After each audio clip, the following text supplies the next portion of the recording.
Hello, everyone. This is the lecture for your first exam. We're going to do a small review for your exam before you take it. Um, the point of these reviews is not necessarily to go into everything in detail, but simply present what's going to be on the exam and then kind of talk a bit about each subject. There won't be much in the way of, oh, let's look at a problem and solve it, or go into detail about each concept. If you if we reach a topic where you're still unsure about after watching the review, it might be a good idea to go back to the lecture in which it was talked about and kind of review it from there. This is just to kind of give you an overview of what will be on the exam. So remember that the exam will open up at 5 p.m. on the day indicated on the schedule, and it will close by 11:59 p.m. on the day indicated by the schedule. So for this exam, you'll have 2 hours to complete it, 120 minutes. This exam is 100 points and consists of 40 multiple choice or true and false questions, which are 2 points each. Do your best to pick the best answer, and then one kind of short answer sort of essay question that's worth 20 points. Now, it is important that you understand this, is that this question is worth 20 points. Generally, the more points something is worth, the more you have to write about it. Don't write stuff that isn't important for it, but use detail when you talk about this. So if it is a quantitative analysis, or a qualitative analysis, excuse me, and there's questions like, okay, well, what is your research problem? What is the movement problem you're discussing? Instead of just saying, well, I'm talking about a bicep curl, and then leaving it at that, is why is that movement important? Why might this problem be important? Give detail.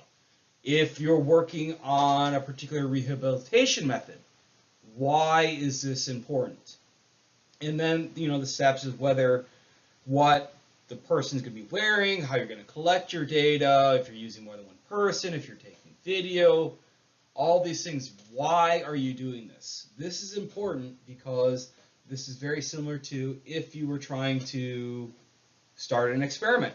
You have to go through what's called an IRB, an Institutional Review Board application, where you list, your design, what you're measuring, how you're measuring it, and the tools you are using.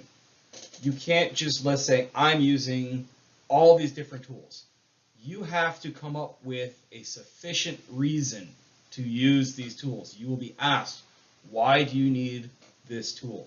Especially if it's a relatively expensive piece of equipment, they need to know why you need to do this. Is there a better way to do this? Is there a simpler way to do this? So you need to be able to rationalize all of your choices. So when you're writing this stuff, use detail. More detail, the better. And then it is important before you submit your exam, when you first click on it to start it, please type your full name in the academic integrity statement.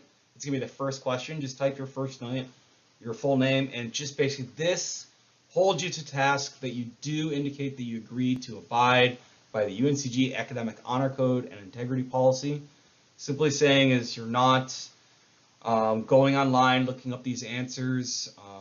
It's never a good idea to use Chegg or Course Hero to look up the questions to this stuff. I'm a student myself. I know they exist. We've had people do that before, and it just so happens that a lot of the answers for the assignments, for the questions on exams, there will be answers on Chegg and Course Hero, but I guarantee they're the wrong answers. I'm not sure who put the wrong answers in there, but you shouldn't be looking at that stuff anyways. This should be your own work. Same thing, you shouldn't be calling up past students, your local biomechanist, to grill them when you're trying to take the exam. Few other things to note is as soon as you start the exam, this 2-hour counter continues to run. If you walk away, it's going to keep counting. Do not close your browser window until you're done. If you close your browser window, it'll automatically submit your exam. So make sure you give yourself enough time. Remember, 2 hours it's a long time for this exam. You have plenty of time, but make sure you give yourself the appropriate amount of time which you can sit and complete the exam in one sitting. So what will you be tested over? First of all, our basic math principles. We did a whole lecture on that. Basically, once again, standard algebra, standard trig, know how to solve for x. If we're looking at the algebra, if you see 3x equals 15, you should be able to solve that. If you're given two sides of a triangle and I want to know the third side, know which trigonomic function to use. Can you use the Pythagorean theorem? If I give you a side and an angle, can you use the Pythagorean theorem, or do you need to use one of those trigonomic functions? And then also remember that when you're solving this stuff, you want to use the method that is only going to have one unknown. You never want to solve a math formula equation problem in which you have more than one unknown. Well, sometimes you do have to do that, but not with the math in this class. You don't want to use a calculated value to put into your formula or equation, because that will just increase or decrease the precision of your final answer, and it might not be one of the selected answers. You will have to remember your planes of motion, whether it's sagittal, frontal, or transverse, and the kind of motions that occur in those planes. So remember, motion occurs within a plane, and the limb, bone, whatever, works around or rotates about an axis. So with our sagittal plane, we have our medial-lateral axis. With our frontal plane, we have the anterior-posterior axis. And with our transverse plane, we have our vertical axis. So you should be able to identify those planes and axes and know what types of movements occur in those. There will also be questions about the qualitative analysis. If you should be able to remember the 6 basic steps of the qualitative analysis. We'll talk a little bit about those in this review, but if you're still a little unsure of those, I'd highly suggest going back and reviewing that lecture again. And then muscle properties, talking about what is musculotendinous unit, what different types of contractions they are, the 3 different types of contractions, what do those mean, what would create more force, when would it create more force, are there relationships that dictate how force is propagated? There are, and we talked about those in the muscle property lecture. So, little review about the math. We kind of already talked about it. Remember your significant digits. Remember that in this class, every answer has 3 significant digits. And to find those 3 significant digits, remember that leading zeros and ones do not count. And then after you get to your 3, go on 1 more. If it's 5 or above, you round up that 3rd significant digit. So for this right here, we have 0.5688398. The 0 is leading. We do not count it. So we have 5, that's 1, 6, that's 2, 8, that's 3. Then we go to the 4th number, that's 8. It's 5 or above. So this 8 right here, that your 3rd significant digit, is rounded up to 9. So for this significant digit right here, we'd have 0.569. I'll do one more, is if we look here, 1.1771133. These first 2 ones are leading, they do not count. So then we count to 3 from this first 7, 1, 2, 3. This 3rd significant digit right here is a 1, but it's not leading, so it does count. And then we go to our 4th significant digit. We see that it's 1, that's not 5 or above, so we don't round up. So our final answer would be 1.1771. Okay. The 3rd one here, remember too, This is not a leading zero, so it counts. You should be comfortable with unit conversion, converting 56 meters per second to miles per hour. There was an assignment, your first assignment had a problem similar to this, converting yards to inches, so on and so forth. Remember, for the math, there's a cheat sheet on Canvas, feel free to use it. And then the algebra, remember how to isolate x. Here, x divided by 5 equals 72. Well, if you want to isolate x, multiply both sides by 5, and that's what x is equal to. Same thing here, x squared is equal to 9,801. Well, if you square both sides, you're going to get rid of the x squared and just be left with x. And if you square 9,801, that's what x would be equal to. And then your trig. So remember your trigonomic functions, your sine, cosine, and tangent, when to use the inverse sine, cosine, and tangent. This is important.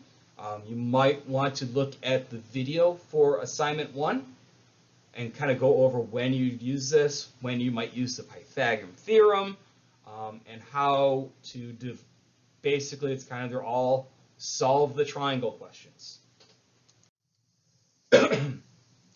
For your planes of motion, we kind of already went over this, but first of all, be able to describe the anatomical reference position. You kind of see it here, but remember that's you standing. The anatomical position, reference position, is standing on 2 feet, facing forward, shoulders back, arms at your side, and arms and hands supinated. That's where we measure everything from. So when we say something is flexing, it's flexing from that position.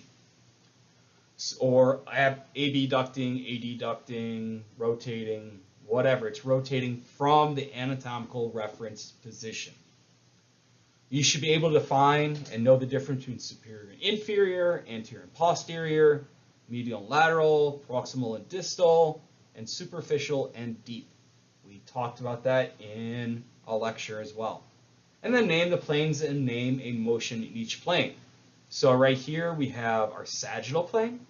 Any motion that is moving forward or backwards is going to be within the sagittal plane, and rotation occurs within that medial lateral plane.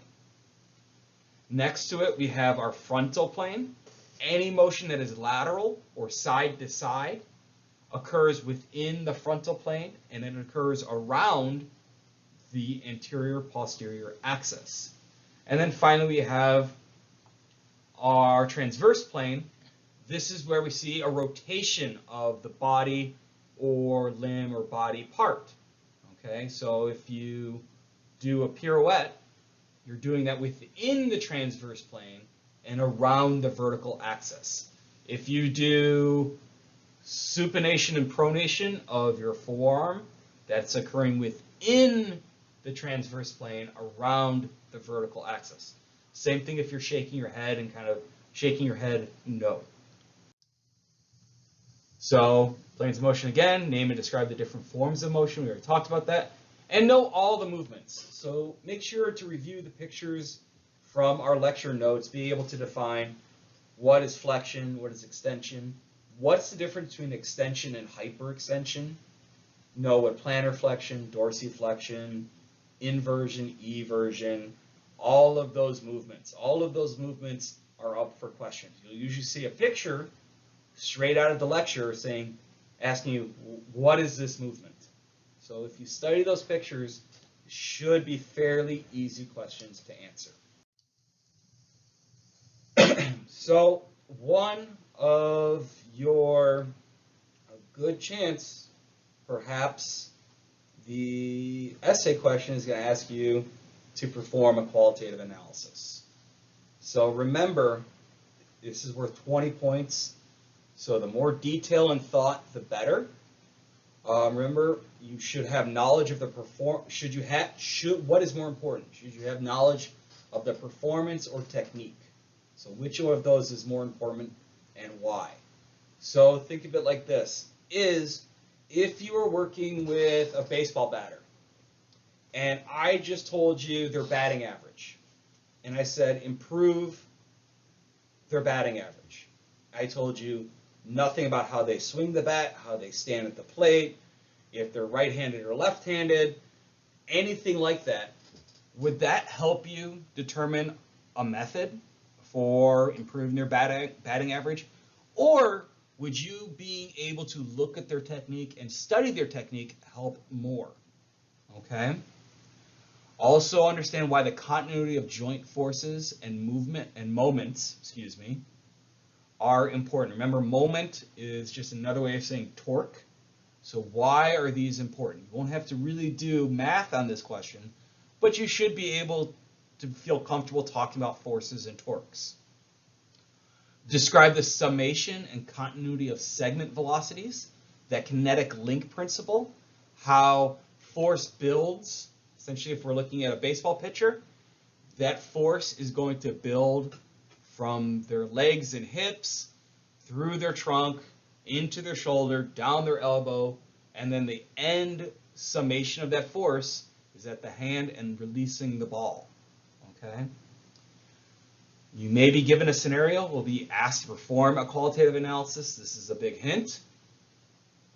To study for this, see the planning a qualitative analysis in your notes. This is going to be important. You must include all 6 components to have a chance of earning full points for this. For the muscle properties, you should be able to describe the neuromuscular system and the musculotendinous unit. As far as describing it, know what it is. Understand, well, the neuromuscular system is our central nervous system, our peripheral nervous system. It's the nerve that innervates a muscle. Simple as that. The musculotendinous unit, that's a muscle and its tendon. Simple as that. The 3 types of contractions, be able to name them and know what they are. What does the concentric contraction mean? What about the eccentric contraction? And then what is an isometric contraction? And then in a given scenario, it says be prepared to describe the motion. It should be prepared to describe the motion. I apologize about that. But for example, during a downward motion of the squat, the hip, which is superior to the knee, is going to go through a flexion movement. This movement is controlled by the hip extensors, which would be our quadricep muscles, with an eccentric contraction, but during the upward phase, yada, yada, yada, yada, yada. So this is kind of how you want to describe a motion. This gives a word picture so that somebody that can't even see the motion can understand what the motion is and how it should look just from your description. More on muscle properties. You should be able to name the 2 components of a muscle. We talked about them. Why there are 2 components. Which component is divided into 2 subcomponents. What is the difference between these subcomponents? And what is the stretch shortening cycle? Okay. Once again, think of if you are going down to do a squat. If you were to quickly go down to do a squat, doesn't your kind of legs hit your knees and hips? Don't you kind of almost want to bounce because you're stretching some of those muscles and they want to be their particular length? Okay, we talked about that stretch shortening cycle in the muscle properties lecture. Name a movement that takes advantage of the short stretching cycle and name the muscle groups involved and the types of contraction during the different phases of movement. Okay. This might be important in your qualitative analysis when you're trying to rationalize a particular movement or describe that particular movement. So all this stuff is important when we look at an analysis, a biomechanical analysis. So more on muscle properties. What makes up a muscle? What's a motor unit? We talked about this extensively in this lecture. What are the 2 muscle types and their function? Muscle types and fiber architecture are 2 very different things. For muscle types, we have our fast twitch, or sometimes they're called white muscle fibers, or fatigable muscle fibers. And then we have our slow twitch, or red muscle fibers, fatigue-resistant muscle fibers. As far as their function, what are they good at? What are they not good at? Does it matter? And then describe our two types of fiber architecture. We have our parallel muscle fibers and our pinnate muscle fibers. Why is this difference important? And then know the difference between the roles of the agonist. The agonist is the muscle that performs the desired movement, and the antagonist. The antagonist is the muscle that opposes the desired movement. So what are their roles during movement? Name a movement that takes advantage of that stretch shortening cycle, and name the muscle groups involved and types of the contraction during different phases of the movement, and the agonist and antagonist muscles during the different phases. This is very similar to what I said beforehand, okay? If we can go back, we would see that this is a very similar question and could be very, very important in your qualitative analysis. More on muscle properties. So you can see as there could be a good amount of muscle property questions on this exam. What is a two-joint muscle? What are the advantages and disadvantages of a two-joint muscle? What is the difference between active and passive insufficiency? What is the force-length relationship and what does it tell us? Why might that be important? Specifically, what length of muscle creates the most force for the elastic component? What length of muscle creates the most force for the contractile component? And how does this compare overall? Finally, for the last bit of muscle properties, this is our last slide. What about the force-velocity relationship? What is that? What does it tell us? What type of contraction creates the most force? What implication does this have in a workout plan? If you're trying to create a workout plan that is for helping build the strongest muscles. And then what is that electromechanical delay? Okay, remember that we're looking at the body using standard first-year physics. We're looking at a rigid body system, but we know muscles are not a rigid body. They're not just a simple machine. The nervous system uses electricity to communicate with the muscles. It sends a signal, but there's also a chemical delay. But that signal interfaces with the muscle before it contracts, so there might be a bit of a delay there. So be able to describe electromechanical delay. So this was a quick one, basically just to give you an idea of what's going to be on the first exam. Once again, if you've gone through this whole lecture and there's a whole bunch of stuff you're like, I completely forgot, or I never watched that lecture, or I have no idea what he's talking about, I would highly suggest go to those lectures, review those, listen to the narration, watch the video again, skip around the video, and try to understand those. If after doing that you're still confused, you have questions about it, once again, feel free, you can email me, contact me on Slack, and I'll be more than happy to help you. Just a small caveat, if you are about to take the exam and it's 10 o'clock at night, and all of a sudden you realize you don't understand a question, I probably won't get back to you at 10 o'clock at night. I'll probably be asleep. So I hope this helped, and goodbye.